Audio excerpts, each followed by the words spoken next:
Hi guys, Carmen here with Clean Cut Graphics, and on today's video we will be introducing to you Siser Sublimation markers.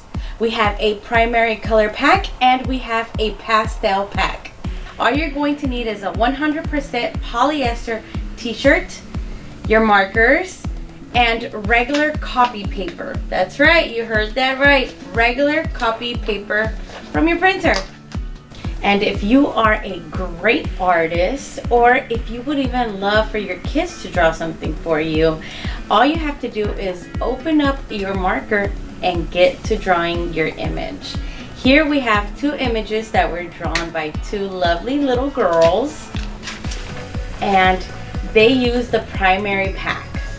As you see, you can see on this one the strokes, but it's okay. It's okay, because you know what? All you have to do is wait for them to dry completely before you press. All right guys, so once you have finished drawing, just let them dry. Once you let them dry, you are going to put your shirt on the heat press, and you are going to put it for 370 degrees for 45 seconds. This is where you could use heat transfer tape to tape it down onto your shirt. You tape it down nice on there. You press. After you press, you carefully pick up your sheet. Try not to move it because you'll smear it around. So just pick it up carefully, and then they will be on the shirt. So this is, I have two different images on shirts here. I wanted to show you what I was talking about. So yes, you can sublimate with the markers onto a shirt if it's 50-50, but know that once you wash it, it will fade out 50% of the ink. As you see here, it came out very nice, came out very pretty, and it's that same image from this sheet. If you do it on a 100% polyester shirt, you will get a much brighter image. And as you can see, the strokes from the sheet are not really there. They're really kind of hard to see because she had a lot of strokes in her hair on that sheet of paper, correct? I'll bring it up so you can see. See all the strokes on her hair? They're not on the shirt.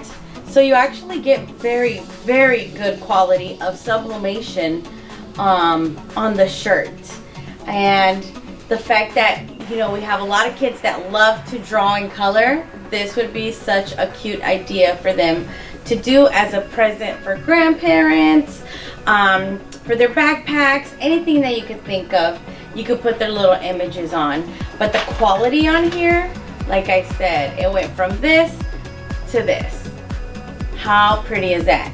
Now, I do want to show you why settings are very important. This shirt was not done on a polyester shirt. That's why it is a little bit more faded than this one.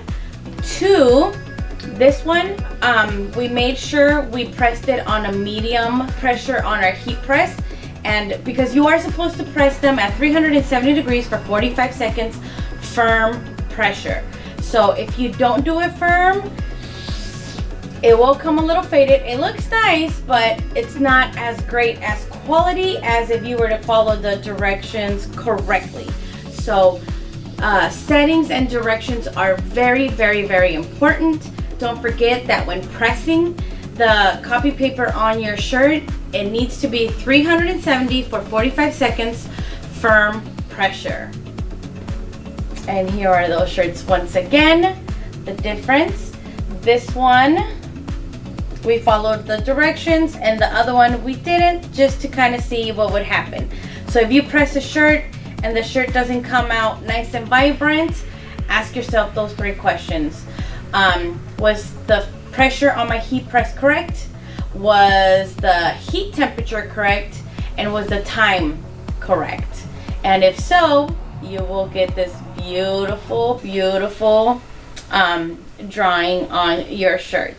Now, you do have to mirror because you are going to flip the paper over. So this is just a regular design that, you know, we didn't worry because it didn't have letters or anything, so we didn't have to move it over. So we're gonna set these aside.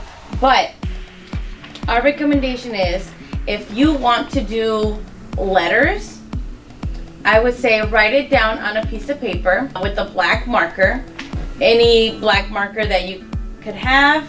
If you really want letters, I know some people are really good with writing calligraphy. So if you write it on the right side of paper, it should look like this. And when you turn it around, you should still be able to see them, but backwards.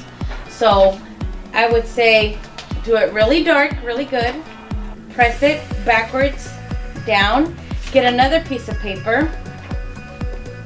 Put it on top of that one. And then go over it with your sublimation markers.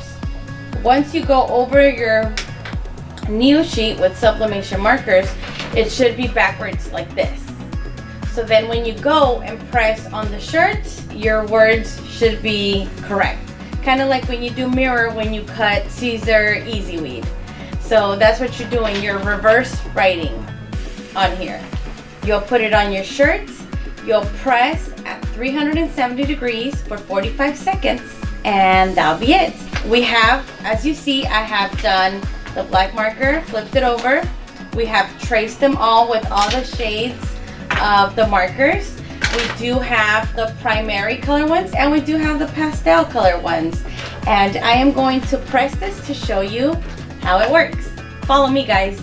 All right, guys, we are going to go ahead and press the sheet with the letters reversed, because you are going to flip it down on your shirt. Remember, make sure that it's well dried before applying to the shirt.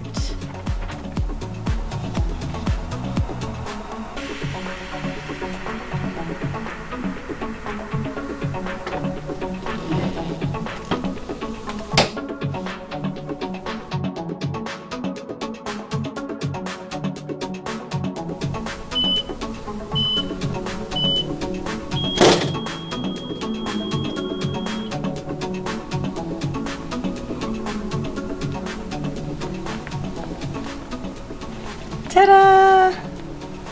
And there is our shirt.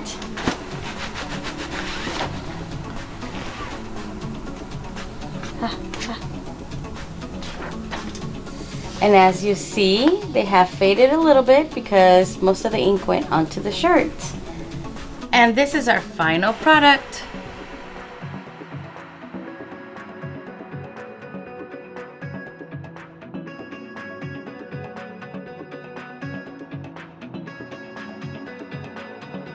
Thanks for watching today's video on how to use Siser Sublimation markers. I hope you liked it. Don't forget to subscribe to our YouTube channel for future videos. See you guys next time.